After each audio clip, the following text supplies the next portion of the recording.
Hello student, स्वागत है आपका एसएसटी पे स्टूडेंट। इसमें हम समाज को बहुत ज़्यादा अच्छी तरीके से देख रहे हैं, समझ रहे हैं। और आज हम सबसे अंतिम वाले अपने पार्ट को, जिसमें हम समाज को देखेंगे, उसे आज हम देखने वाले हैं, समझने वाले हैं। तो आइए हम बिना टाइम को वेस्ट करते हुए आगे आज इसको हम देखते हैं। लेकिन आप सभी से प्लीज़ एक बार हाथ जोड़ के रिक्वेस्ट है, प्लीज़ आप लोग इस वीडियो को शेयर जरूर कीजिएगा। प्लीज़ हम लोग बहुत ही ज़्यादा मेहनत कर रहे हैं, तो आपको भी शेयर करके और सब्सक्राइब करके हमारा जो मनोबल है उसको बढ़ाना है। और इसका पूरा PDF आपको बिल्कुल फ्री में मिलने वाला है, जिसको आप हमारे व्हाट्सएप ग्रुप पे जाके वहाँ से ले सकते हैं। बिल्कुल फ्री में वहाँ हम आपको दे रहे हैं सारी चीज़ों को, तो आप लोग प्लीज़ हमारा सपोर्ट कीजिए। बाकी आज जो हम देखने वाले हैं समास, वो हमारा समास है बहुब्रीहि समास।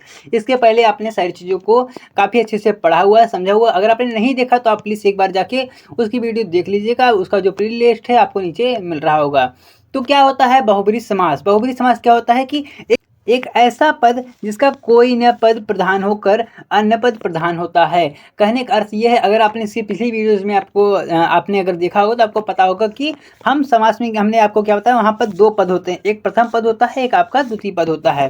तो ये देखिए, आपके समास में ये तो पहला पद आपका प्रधान होता है, या तो आपका दूसरा वाला पद प्रधान होता है। लेकिन इसमें क्या है, इसमें आपका जो दोनों पद हैं यह दोनों प्रधान न होकर आपको ये जो आता है ना सामने, जो उसका आंसर आता है, यानी जो हमारा समास बन के आता है तीसरा वाला, वह प्रधान होता है। यानी दिए गए पदों में से, यानी जो आपको इसमें जो पद दिए रहेंगे यह दोनों प्रधान न होकर अन्य पद प्रधान होते हैं। अन्य पद अर्थात जो हमारा एक नया वर्ड बन के आता है वह प्रधान होता है। इसको हम थोड़ा और डिटेल से आइए एग्जाम्पल के माध्यम से समझते हैं।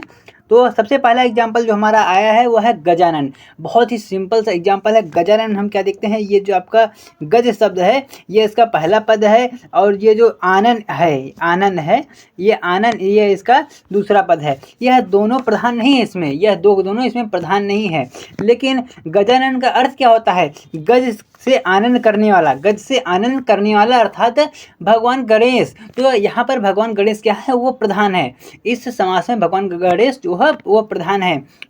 और इसके बाद और देखते हैं क्या, चतुर्भुज। चतुर्भुज अर्थात क्या है, चार भुजाओं वाले, अर्थात भगवान विष्णु।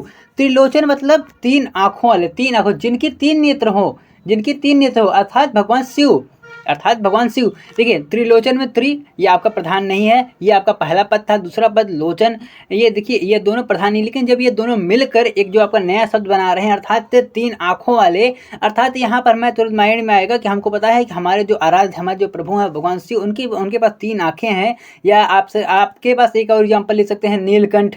ठीक है, नीलकंठ ले सकते हैं। एक और एग्जाम्पल आप ले सकते हैं, दशानन, यानी 10 आनन हो जिसके, 10 सिर हो जिसके। वो किसके हैं सिर? किसके सिर हैं? रावण के।